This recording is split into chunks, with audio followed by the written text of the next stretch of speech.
What we do with what we have says so much about us. It reveals our philosophy of life, our attitude, what we know, and what we think, and the makeup of our character. It is a reflection of what is going on inside of our head and within our value system and decision-making process. It also reveals our ability to weigh and to perceive. The outer is always a reflection of the inner. It is an indication, a reading, a revealing. It speaks, it tells, it shows. Remember that key phrase I gave you earlier? Everything is symptomatic of something, and it is symptomatic of something right or something wrong. It is a wise policy not to ignore the symptoms, for they can be early signs of a poor choice of philosophy, or a sign that something important is being misread, misunderstood, miscalculated. So of all places, take a look here. What you are doing with your money says something about you. Now, what you're doing may be okay. All I'm suggesting is that you take a look. Let me give you some of the details of a good financial plan as suggested by Clayson's book.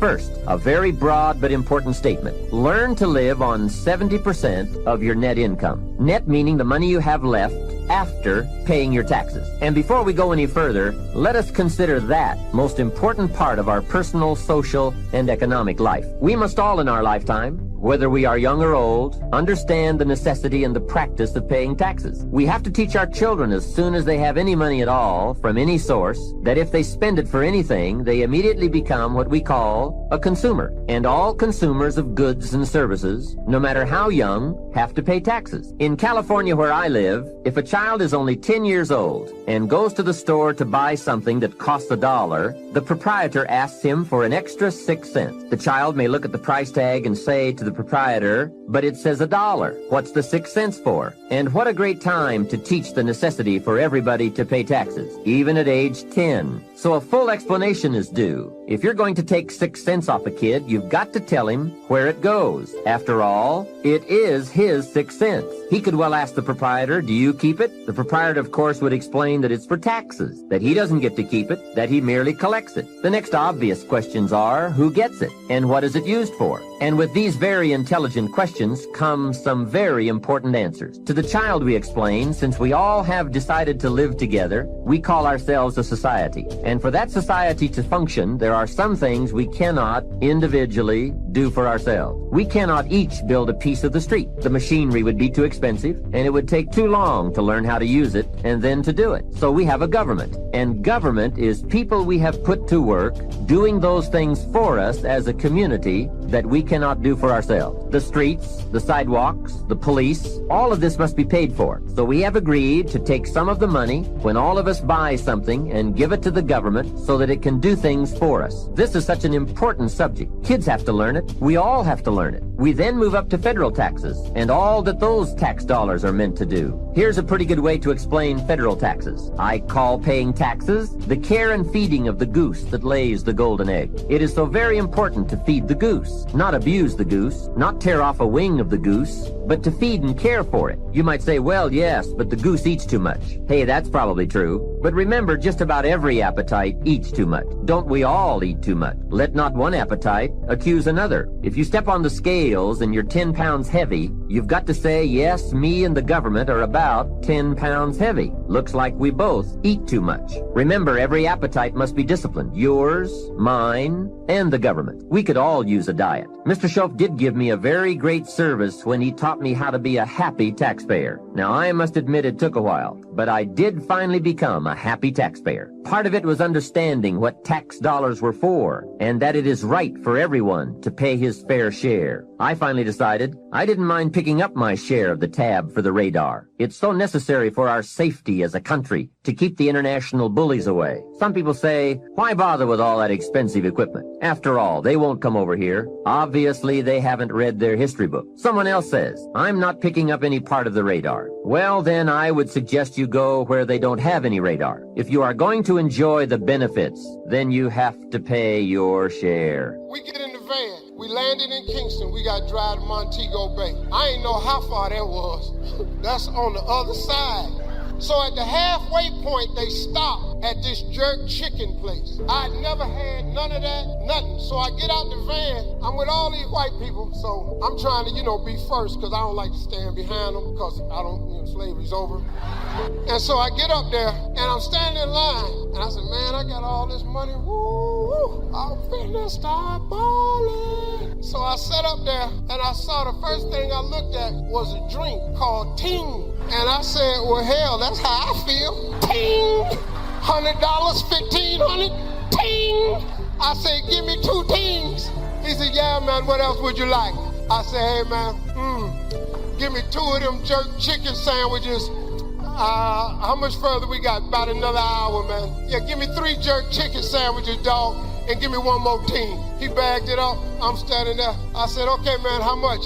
He said, that'll be $875. Boy, I was so hurt. I wanted to give 2 of them jerk chicken sandwiches back so bad. That's a true story, man. That really happened to me. Hey, listen, I've told you a lot of things. I hope you grasp some of it. I want you to know that I was really honored to be here. It means a lot to me when people sit as attentive as a group as you did and listen to my words. I hope I've encouraged you. I hope I've reminded you of some things. I hope I've shed some light. I hope that you all live the life of your dream because it's possible. God is in to make your dream come true business. I told you what he did for me. What he did for me, he will surely do for you. I love Jamaica. I think Jamaica's the bomb. Here's what I'm going to say.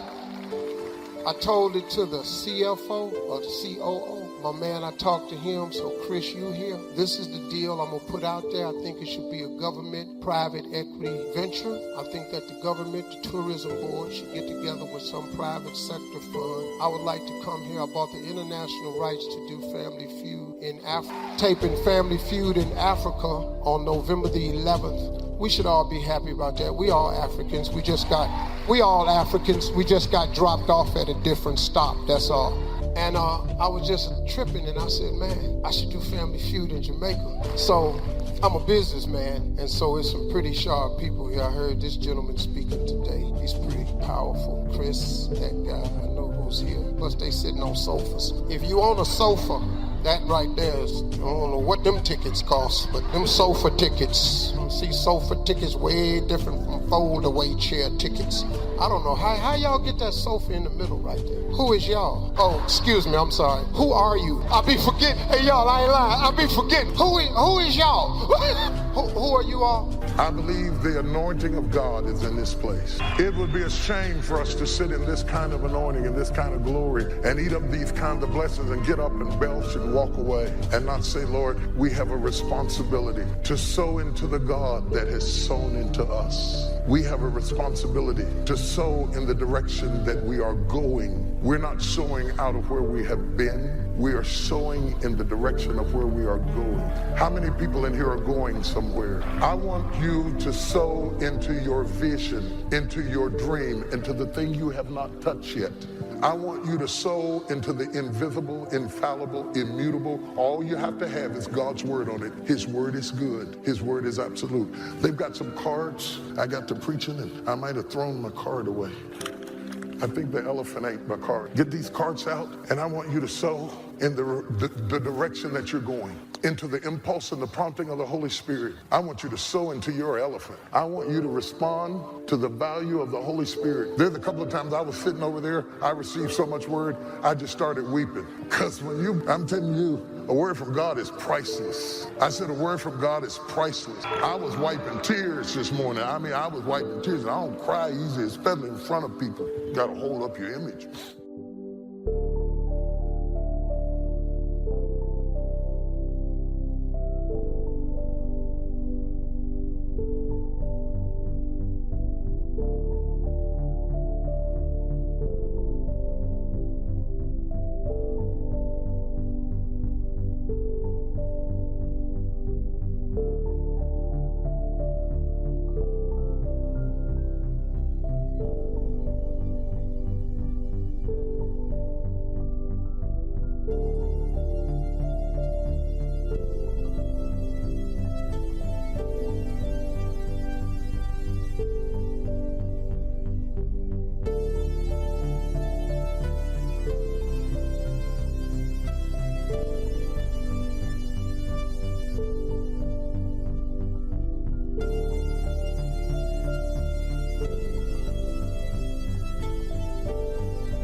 You think things are gonna just go your way? Well, they're not gonna just go your way. You gotta make them go your way. You think things are gonna just happen for you? Well, they're not just gonna happen for you. You gotta make them happen. You will become whatever you cultivate. Whatever you feed, that's what's gonna grow in your life. I'm saved, but I gotta change my diet. I'm saved, but I gotta change who influences me, who speaks into my life, who leads my mind, who determines what look good on me, who determines what I can do and who I am. What's wrong with you is all those people who knew you win, because if they knew you win, they'll hold you to back then. I gotta go.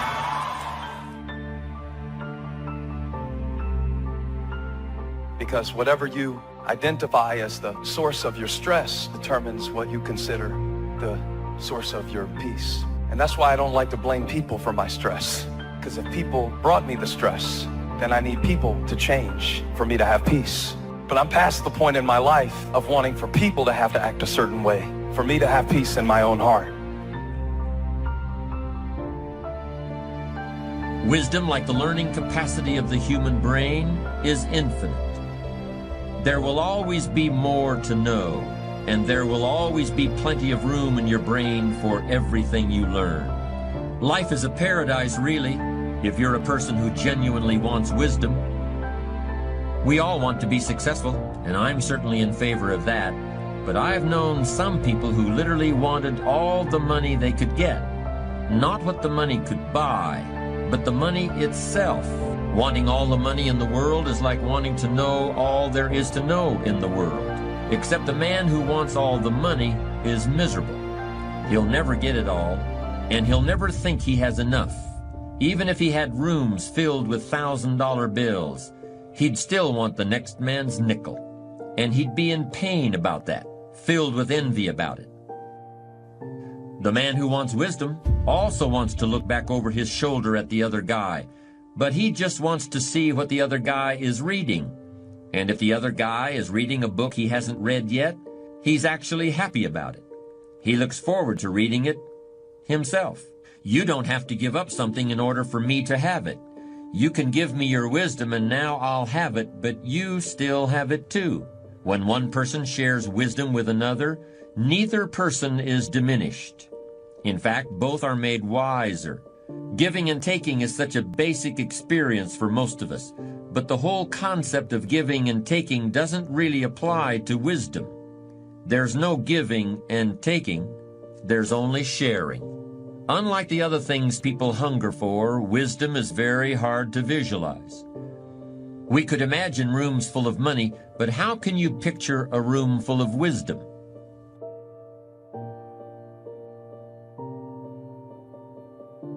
So easy. So easy to put things off. So easy to say, you're going to do it tomorrow. Well, I want you to reprogram your brain and tell yourself that tomorrow is not a viable option. You do it today. You get it done today. That's what you do. It's not what's happening to you that's hurting you. It is the threat of what could happen to you that is stealing every good day you got. You can't enjoy the good days because the enemy is threatening you, so you don't get any peace when things are well, and you don't get any peace when things are bad. Because when things are good, you're worried about them going bad. And when they're bad, you're dealing with what bad happened, and you haven't had any rest. You've had sleep, but you haven't had rest. You're tired when you get up. You're tired when you go down. You are up under attack. Wisdom is not a thing you can buy, or a course you can take in school, or a degree you can earn. Wisdom is not really something you can get from another person, yet you can gain some wisdom from everyone you meet.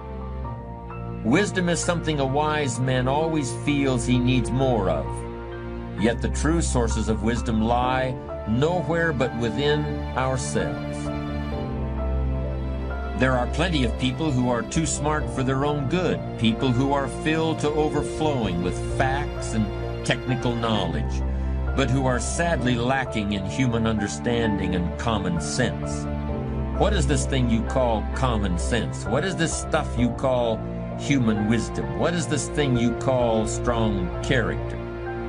I've seen people who have everything you could possibly want, every object you could dream of, everything you can drive down the street or sail on the ocean or fly through the air.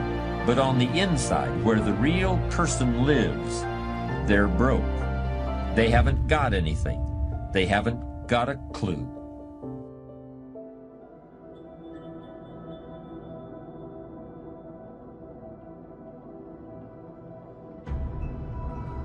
If you quit, whatever you were trying to accomplish can never happen. If you quit, there is no chance of it popping back up again, coming back later. Quitting is guaranteed failure. When you're trying, you're going to fail. You have to make sure that your dreams and goals are so big that not accomplishing them is not an option.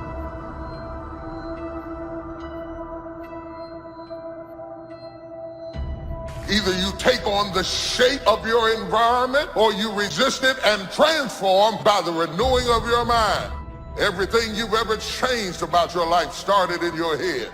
It started in your head. It started in your mind. It started with a decision. It all starts in your mind. Now, in trying to achieve your life's goals, would you prefer to fight against this great force? Would you want to struggle against this mighty power?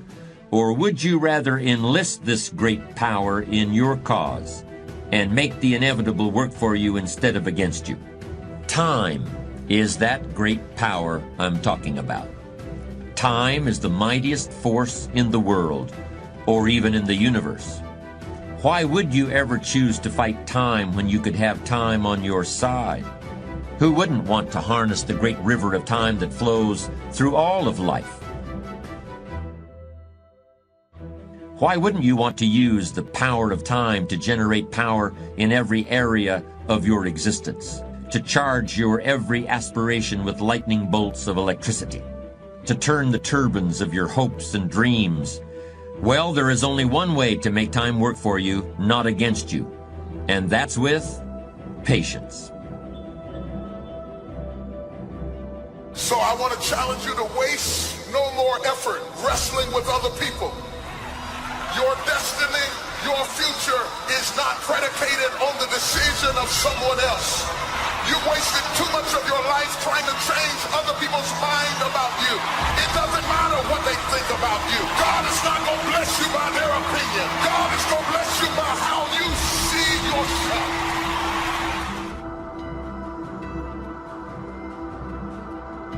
I must be inclined that it's somebody who's holding back on a decision, holding back on moving forward, and you're holding back because of fear. Fear of being rejected, being replaced, fear of people that you want to accept, you won't accept you, fear of moving out. When fear controls you, your decisions become illogical. And because you are up under attack in your mind, in your emotions, you are lonely. No matter who you're around, no matter how many people know you, you end up alone because you are up under a private battle that you can't talk about. Patience. There's a type of person for whom everything is undertaken out of desire to achieve a goal. They exercise in order to get in shape. They start a business in order to make money. I'm sure that some of these people are very successful, and they are certainly highly organized. A person of truly strong character sees success as an adventure, not as a point with an estimated time of arrival. Impatient thinking can lead a person into some very big mistakes.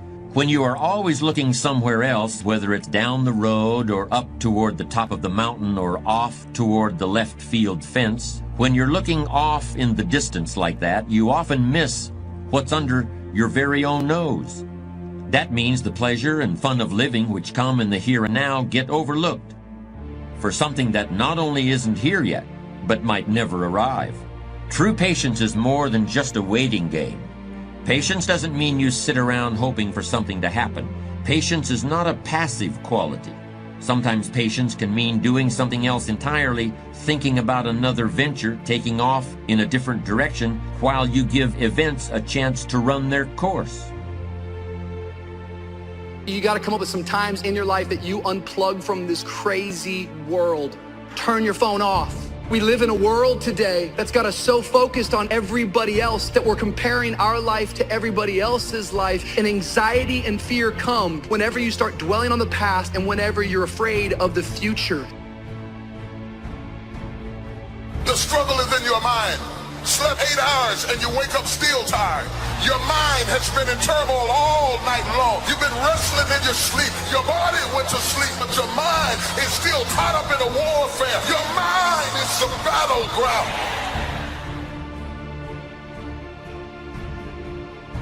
It's strange, but young people have a much more difficult time with patience than people who have more experience in the world. It seems like the older people get, the more able they are to wait, despite the fact that sometimes they have considerably less time to wait in.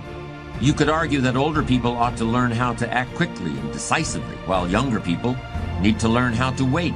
When you're young, you really have just about all the time in the world, and you just can't wait to use it.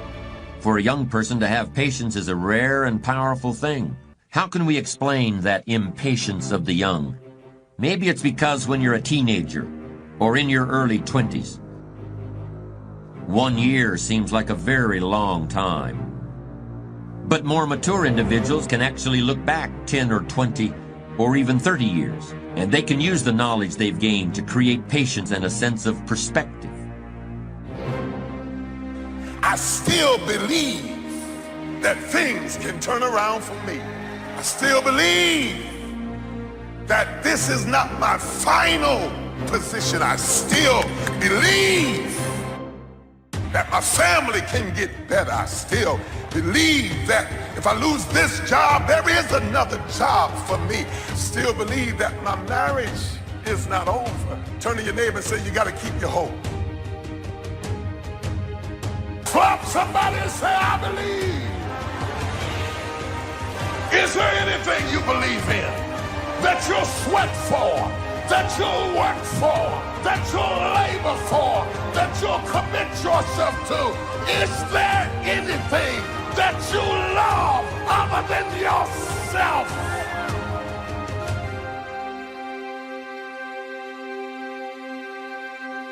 You can't help victims when you see yourself as a victim. You have to announce your recovery to yourself. You gotta command yourself, get up out of this hospital bed and start to moving. Clarity.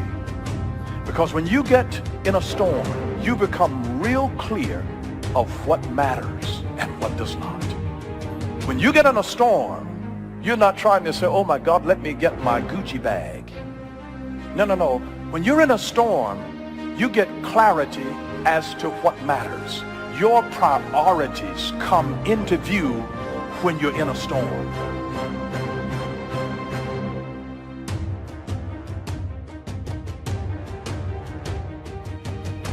So if you can't control something and you can't get control of it, you have to at least embrace what you can.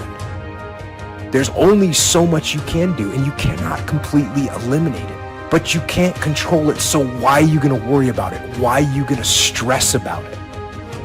If there's something that's completely beyond your control, you've got to detach from it and not let yourself get stressed about it.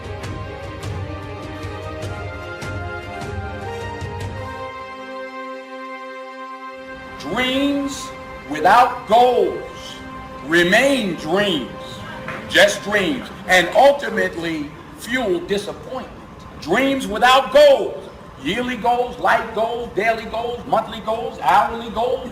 Goals on the road to achievement cannot be achieved without discipline and consistency. You understand?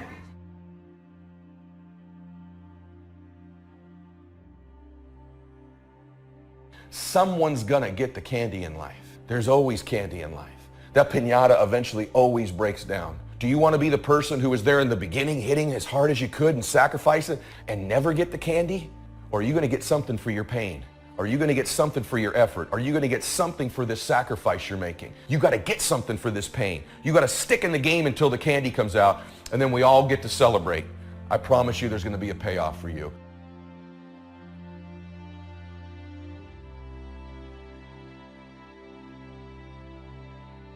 The big challenge is to make something out of each opportunity. Now, if winters are always going to occur in our life, shouldn't we benefit from them too? Come the next winter, you could be on the inside looking out, seated by a warm fire, the company of a good friend, and those unique feelings of security in spite of the circumstances or the season.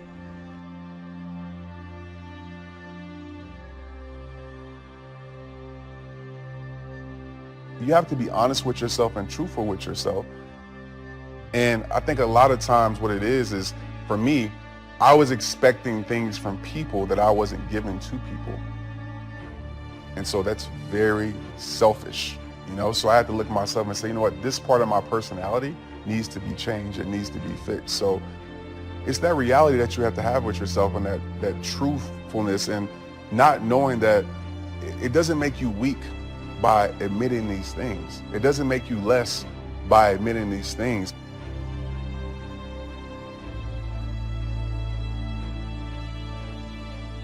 Begin to know now that the night will pass, and as you learn to grow and progress, you will better understand how to handle every night and better live every day. Don't be afraid to face the facts of life. It is not negative to understand that the winters always come. Don't clip the word impossible out of the dictionary. Don't say, I don't want to hear the problem. I don't want to see the difficulty. Don't show me the weeds. Don't say anything negative. Only see the positive. That's foolish. There is a thin line between positive thinking and kidding yourself. And remember, there's also a thin line between faith and folly.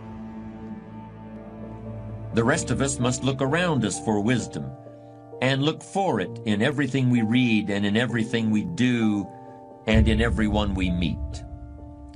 And most of all, we must look for it in ourselves, perhaps more than any other element of strong character.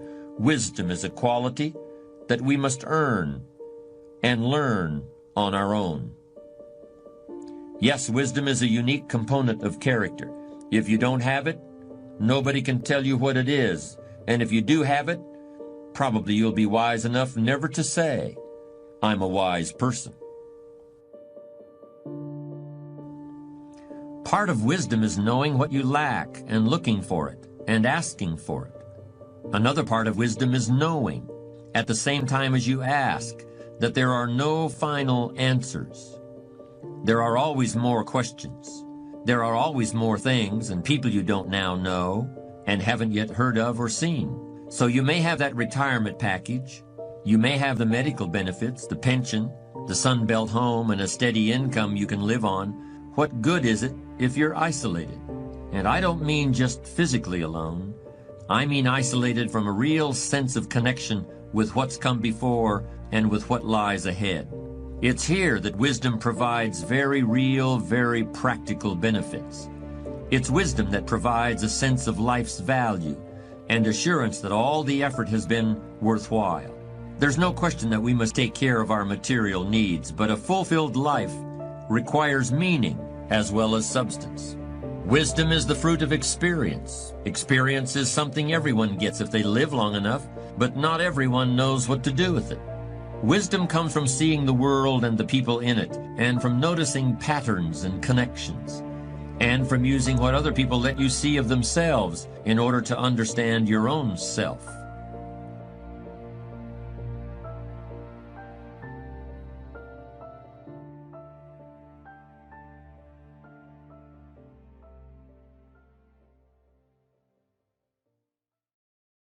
Need a little pick-me-up today? Welcome to the new Fresh Motivation app, where you'll find daily motivation, daily quotes. Listen to your favorite speeches in the background or with a black screen, so nothing interrupts your motivational moment, where you can create your personal profile, create playlists of your favorite speeches and quotes, add personal notes, and start setting goals. Fresh Motivation, the home of motivation. Get it now for free on Google Play. Recreating you, and you have the power to do that. You can decide that you're going to change, that you're not going to be a wimp. You can decide that you're going to stand up to life. You can decide that I'm going to live each day as if it were my last. You have the power to make that decision. You can decide I'm going to work on myself and develop myself. I'm going to empower me. And all of these things that are happening to me right now, they're just temporary inconveniences. They're not stronger than I am. I'm in charge here. Next thing is separate what you do from who you are. That's what the guilt trap is about. See, a lot of folk won't let you forget what you used to do or what you have done, what mistakes you've made. All of us have made some mistakes in life. All of us have done some things that if we had them to do over again, we wouldn't do it again. A lot of things that if I had it to do over again, if I knew then what I know now, I would have done it differently. Well, it didn't happen that way. And that's what you call life. I didn't do it like that. Oh, you don't want me to live that down, huh? You want to keep on putting that in my face about what I did. Guess what? I'm not interested. That's what I did then. Won't do it today, so you are picking on an innocent man. Hello.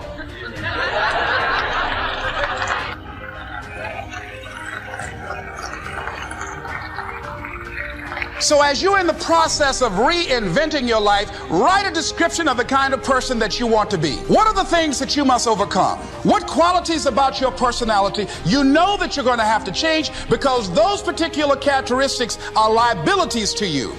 What are your assets? What are your strong points? Your identity, your personal worth, the thoughts, concepts, and attitudes and beliefs you hold to be true about yourself are the thermostat of your life. They regulate everything. You have a money thermostat, a relationship thermostat, a fitness thermostat. And what happens in people's lives is they change the external results short term. No one's going to tell you this other than me. They start to change their conditions. I'm reading these books, I'm buying these properties, I've made a little bit of money. And your results begin to exceed. You start getting 85 and 90 degrees of results, but you didn't do the work to change your identity. You didn't change the thermostat your life is set at. And guess what starts to happen? I watch it over and over. You will thank me for this right here someday soon. The results get a little higher. They're 85. I closed a deal. I made a little money. I closed another one. I made a little money. I got this going. I've lost 20 pounds. Whatever it is. The results start to get higher than their set thermostat temperature. And guess what you do unconsciously? You don't even know you're doing it. You turn the air conditioner on of your life and you will cool it back down eventually to get it right back where you're comfy, 75 degrees. Same thing happens when it goes bad. You're broke. The water's turned off. The power's turned off. Your car gets repossessed. They dynamite your property. You find a way to turn the heater on and get it back. The key to life is not the knowledge you learn. You have to have that. Knowledge is not power if it's not applied. The key in life is changing that internal thermostat. And if you don't change that, listen to me. It'll seem coincidental. Something happened to the property. There was a bad rain. Construction costs went up. The market conditions changed. The interest rate went up. No. It's not coincidental. It's not. You cooled your life back down because you didn't do the work on who you are. The thing I have in my life is I associate with higher and higher identity people more and more and more in my life. That's what this group does for you. Begin to power of association. The people you associate with heat you up. If any of you that are religious, if you weren't fit, let's say you hung around someone in this room that's super fit and you were out of shape. You can't be around that person constantly and not start to eat differently, start to think differently. If you're a person of faith, you're around someone who's a high thermostat temperature person of faith, you're around them all the time, you start to behave differently. If you're a man in the room and you start to hang around guys who are true to their wife and love their wife and are faithful to their wife and compliment their wife and hold their wife's hand, they do all that stuff, they date their wife, you can't help but change your thermostat. Same with money. You don't think Sylvester Stallone and Phil Knight, John Elway and Tony Robbins had an impact on me? But most of all, success is making your life what you want it to be, considering all the possibilities, considering all the examples. What do you want for your life? That is the big question. Remember, success is not a set of standards from our culture, but rather a collection of personal values, clearly defined and ultimately achieved. Success is your better life for you, the design you give it, the dreams you accomplish. Making your life what you want it to be for you, that is success. One morning at breakfast, shortly after I met Mr. Shelf, he asked me if he could see my current list of goals. He said, "Let me see your list of goals, and let's go over them and talk about them. Maybe that's the best way I can help you right now." And I said, "I don't have a list." He said, "Well, is it out in the car or at home somewhere?" I said, "No, sir, I don't have a list anywhere." He said, "Well, young man, that's where we better start." Then he added, "If you don't have a list of your goals, I can guess your bank balance within a few $100s, which he did, and that got my attention. I said, "You mean that if I had a list of goals, that would change my bank balance?" He said, "Drastically." That day I became a student of how to set goals. And sure enough, when I learned how, my whole life changed. My income, my bank account, my personality, my lifestyle, my accomplishments. So their lifelong dream is to have the restaurant experience, but their idea of the restaurant is based by what goes on in the front. And then they get hired, and now they're working in the back where there's pushing and shoving, and you find out who comes late and who you can't depend on. And so-and-so's real anointed, but they also are a liar, and they get on your nerves, and they're egotistical maniac. Can I be real up in here this morning? And they're like shocked and flabbergasted and saying, oh God, I'm gonna have to leave this ministry. I never thought in the world. Baby, you signed up for the restaurant, but we hired you in the kitchen. And I'm just wondering, have you hired your customers? Because they find those type of people sign on and they come on to have these grandiose spiritual extravaganzas. They want to have this moment. It's like people who move to your church because you were in a conference, because they think the conference goes on every Sunday. And then they come back a few Sundays and all them extra people are not there. Israel Houghton is not singing this morning. It's Clarabelle Wilson. And she just a skipping and a singing, and she can't sing worth jack, you know? And they say, where is Israel? Israel is gone, baby. If you know the road ahead, you have an incredible power called anticipation. Anticipation is the ultimate advantage. See, winners, leaders anticipate, losers react. The reason you get beat is you don't know where things are happening, so you're reacting. Reaction is always stressful. And yet so much of our life is predictable if we just were to study it, not be caught up in our day-to-day. It's predictable the challenges you're gonna have in your relationships, or with your kids, or with your body, or with your job, or with your economics, or with your mother-in-law or father-in-law. These are predictable. And if you would anticipate these things and put a strategy in place, you could take it all out and have the quality of life that you deserve. In business, it's everything. Those that anticipate, those that lead, and then there's those that follow. The followers are the reactionaries. So the more we can anticipate, and you can't anticipate and lead unless you first learn how to lead yourself at a different level.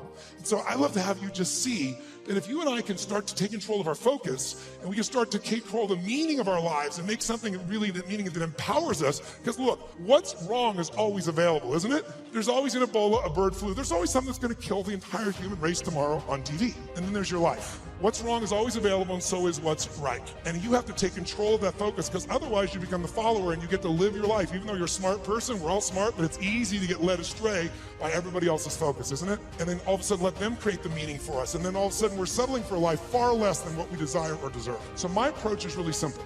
My approach is to say, let's, you and I, just for a few little time we have here. By the way, this to me is a little time, a couple hours, 2.5 hours, I guess, at this stage. Because kind of the minimum length of seminar I do is 50 hours, 50. And you go, are you kidding me? I don't like to hear myself talk. I like to see people do things so often they build muscle, not just thoughts. And so one thing I'm going to ask you to do in a few minutes is we're going to go from this passive mode that you're in right now into full engagement. Because if you get fully engaged, it's amazing what you can accomplish and do. When you're partially engaged, you get a little bit of result. When you're disengaged, we all know what you get, nothing. And we live in a society where most of us are so overwhelmed. There's so much information. We're not having any problem with information. We're being drowning in information, but we're starving for wisdom. And so we got to separate it out. And so one way to separate it out is I'd like to talk to you about 3 things that can help you increase your performance and your life. Because what I'm obsessed by and have been for 37 years is what can increase performance for an individual or an organization. But also I'm equally obsessed about what's going to make somebody fulfilled.